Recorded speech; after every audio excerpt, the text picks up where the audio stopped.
Bernard Okujava, a combat veteran himself, sings this song about the street where he was born, now defended by the Muscovites.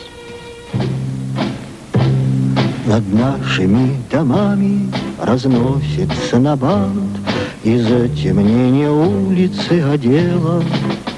Ты обучи любви Арбат, а дальше наше дело. Ты обучи любви Арбат, а дальше наше дело. Расписки за винтовки с нас взяли писаря, но долю себе выбрали мы сами. Прощай, Москва, душа твоя всегда, всегда пребудет с нами. Прощай, Москва, душа твоя всегда, всегда пребудет с нами.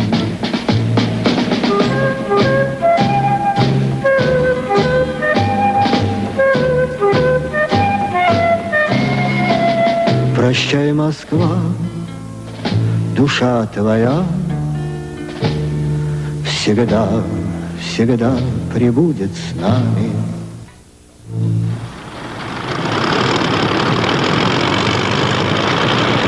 By now the Nazi panzers were in trouble. Soviet resistance was stiffening all the time, and rain and sleet turned the country roads to mud. Goebbels announced a temporary halt due to weather conditions.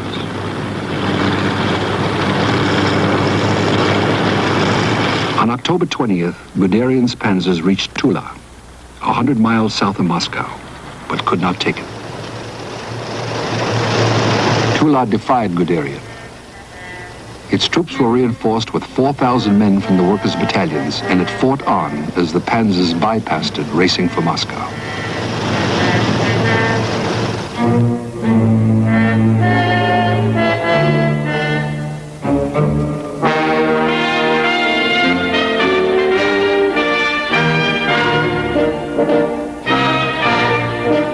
While the militiamen of Tula prepared to defy the German flood, Guderian's panzers had been attacked by some new Russian tanks, the new T-34s, and they were superior to anything in the German arsenal.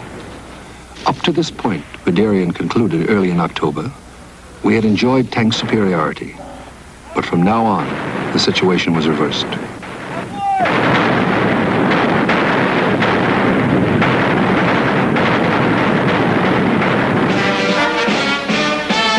In one area, the German operations map showed obstacles at 2 military schools.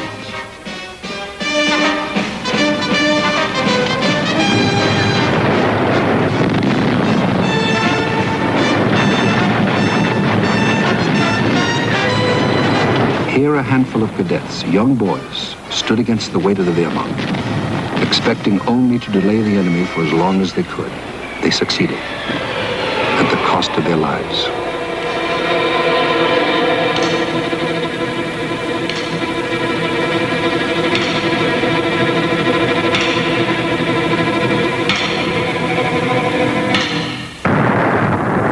The longer the Red Army could delay the Nazis, the more time to regroup and resupply.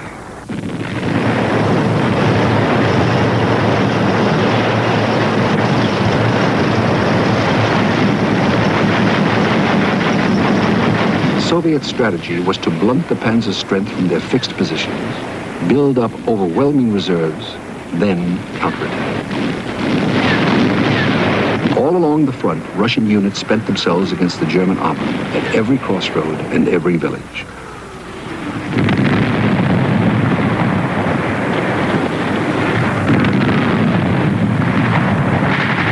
One small unit had only 28 men left, but it accounted for 50 Nazi tanks. Its commissar was Vasily Klochkov. Russia is enormous, Klochkov said, but there's nowhere to retreat because Moscow is behind us. Klochkov died in the fight, and with him his general, Ivan Panfilov.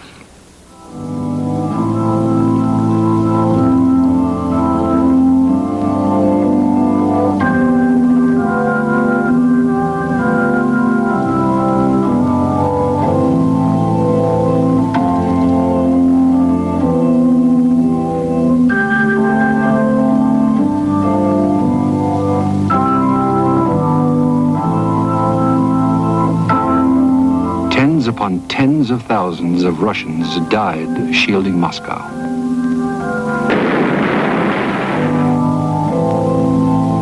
They are remembered.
Moscow waited.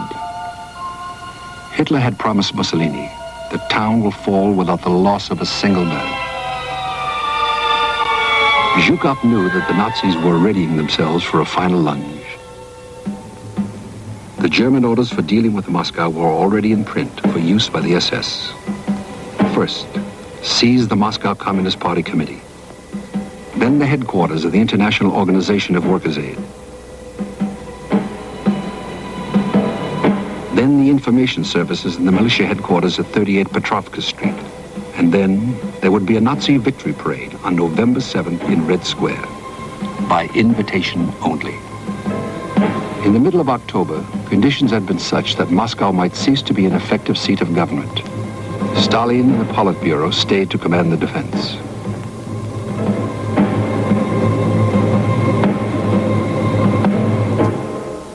In defiance of the German threat, on November 7th, the traditional Soviet military parade took place in a light fall of snow.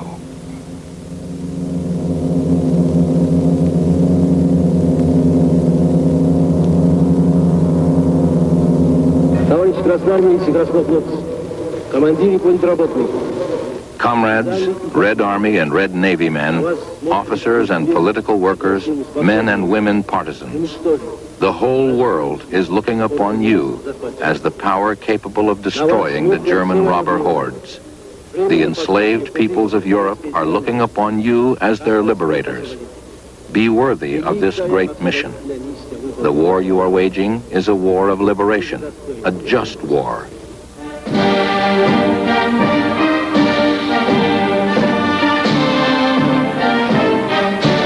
Many of the troops marched straight to the front lines.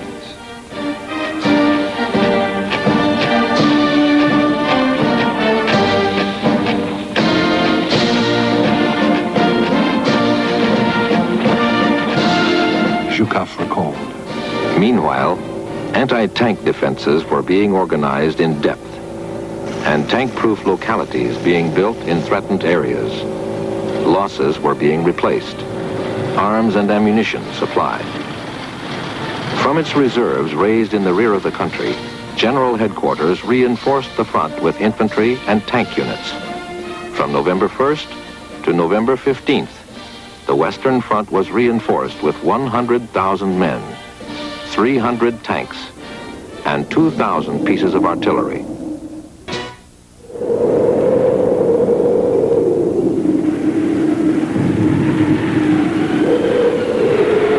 The ground was as hard as iron, and the cold was becoming cruel. Belatedly, the Germans began preparing for a winter campaign.